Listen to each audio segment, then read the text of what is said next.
రాష్ట్రానికి వైసీపీ హానికరం బడ్జెట్ పై చర్చలో ఆర్థిక మంత్రి పయ్యావుల కేశవ్ హాట్ కామెంట్స్. దార్శనికుడు చంద్రబాబు అడుగుజాడల్లో నడుద్దాం, రాష్ట్రాన్ని అభివృద్ధి చేద్దామని పిలుపు. సో వైసీపీ రాష్ట్రానికి ఈ న్యూస్ చూస్తే కనుక వైసీపీ రాష్ట్రానికి హానికరం, ఆ విషయాన్ని ప్రజలు గుర్తించి 11 స్థానాలకు పరిమితం చేశారు. ధూమపానం ఆరోగ్యానికి హానికరం అంటూ సిగరెట్ పెట్టెలపై క్యాన్సర్ బొమ్మలతో హెచ్చరించినట్లుగా సమాజానికి వైసీపీ హానికరమని పదే పదే ప్రచారం చేయాలని రాష్ట్ర ఆర్థిక శాఖ మంత్రి పయ్యావుల కేశవ్ అన్నారు. బడ్జెట్ పై అసెంబ్లీలో జరిగిన చర్చలో ఆయన మాట్లాడుతూ బక్కోడి భూవను లాక్కొని బలిసిపోదామనుకుంటే కుదరదన్నారు. గత ప్రభుత్వం బక్కోడి భూవను లాక్కునే ప్రయత్నం చేసింది కాబట్టి ప్రజలు కూటమికి అనుకూలంగా అద్భుతమైన తీర్పు ఇచ్చారని అన్నారు.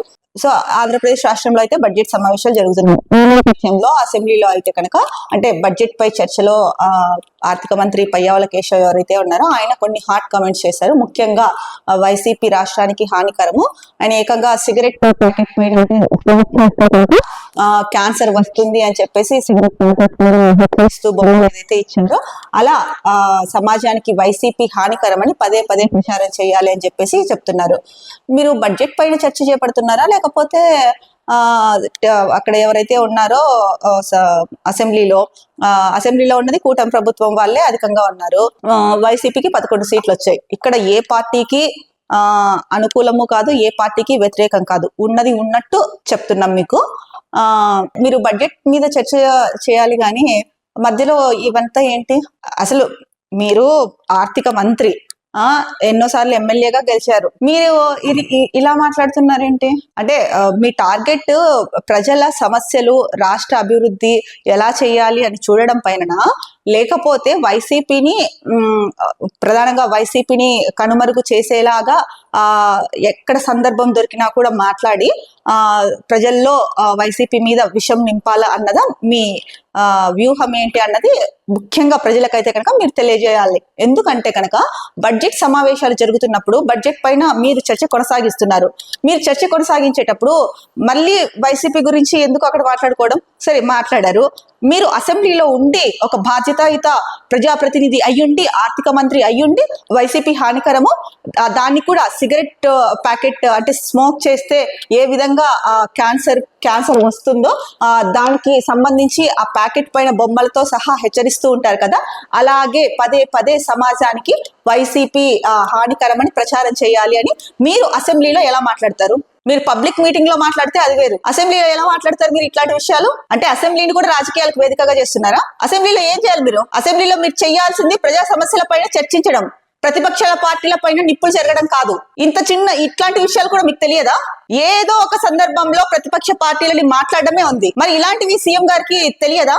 లేదా అక్కడ ఎవరైతే శాసనసభ స్పీకరు లేకపోతే ఉప సభాపతి ఉంటారు, వీటికి అడ్డుకట్ట వేరా? మీరు చేపట్టినది ఏంటి? చర్చిస్తున్నది ఏంటి? మధ్యలో ఈ టాపిక్ ఏంటి? మీరు పొడి ప్రతిపక్షాల గురించి మాట్లాడినా కూడా వాళ్ళు మీ చర్చకి అడ్డు వచ్చినప్పుడు మాట్లాడము ఇదంతా ఓకే, కానీ ప్రచారం చేయాలి సమాజానికి వైసీపీ హానికరం అని చెప్పేసి మీరు ఇట్లాంటి వ్యాఖ్యలు అసెంబ్లీలో ఎలా చేస్తారు? దీనిపైన సీఎం కానీ డిప్యూటీ సీఎం కానీ పోనీ కాబోయే డిప్యూటీ సీఎం అని ప్రచారం జరిగింది కదా నారా లోకేష్, వీళ్ళ హోమ్ మినిస్టర్ గాని వీళ్ళంతా ఎందుకు స్పందించట్లేదు? స్పందించారా? మరి ఇక్కడైతే ఫ్రంట్ పేజ్ ఎక్కడ రాలేదు. మీరు అసెంబ్లీ సమావేశాలని కూడా మొత్తానికి ఒక పబ్లిక్ మీటింగ్ లాగా వాడేసుకుంటారా? అసెంబ్లీ సమయాన్ని వృధా చేస్తున్నారా? అసెంబ్లీ టైం ఎంత కీలకమైనది. ప్రజా సమస్యల పైన చర్చించమని మీకు అసెంబ్లీ ఏర్పాటు చేసేది. మీరు వాటిని వదిలేసి మీరు చెప్పుకుంటూ ఏదో ప్రజా సమస్యల గురించి మాట్లాడుతున్నాము, బడ్జెట్ చర్చ జరుగుతూ ఉంది అని చెప్పుకుంటూ వెళ్ళేసి ఇంకొక వైపు ప్రతిపక్షాలని టార్గెట్ చేస్తూ ఏంటిది? మీకు వాళ్ళ మీద చెప్పాలని ఏదన్నా ఉండాలని ఉంటే అసెంబ్లీ సమావేశాలు పూర్తయిన తర్వాతనో లేకపోతే బయటకు వచ్చో మాట్లాడండి, అంతేగాని అసెంబ్లీ సమయాన్ని ఎందుకు వృధా చేస్తారు? ఇందుకోసమే ఇప్పుడైనా అంటే మీకు అర్థం అవుతోందా?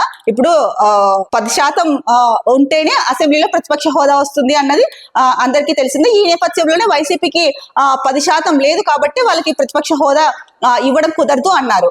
సరే, మరి మీరు మీరు ఇలా మాట్లాడుకుంటూ వెళ్తారు కాబట్టి, అంటే ప్రజా సమస్యల గురించి కాకోకుండా టాపిక్ డైవర్ట్ చేస్తూ ఇట్లాంటి వాటి గురించి మాట్లాడతారు కాబట్టి ప్రతిపక్ష గొంతు అనేది ఒకటి ఉండాలి, మాకు కూడా సమయం కేటాయించాలి, ప్రతిపక్ష హోదా ఇవ్వండి అని అడిగింది ఇందుకోసమేనేమో. మరి ఆ రోజు పవన్ కళ్యాణ్ గారు కూడా అసెంబ్లీ పాయింట్ లో చెప్పారు కదా, మీకు ప్రతిపక్ష హోదా కావాలి అంటే అయితే జర్మనీ వెళ్ళిపోండి అని చెప్పేసి, ఈ 5 ఏళ్ళు రాదు ఫిక్స్ అని మాట్లాడారు. మరి ఎందుకు పవన్ కళ్యాణ్ గారు దీన్ని వ్యతిరేకించట్లేదు?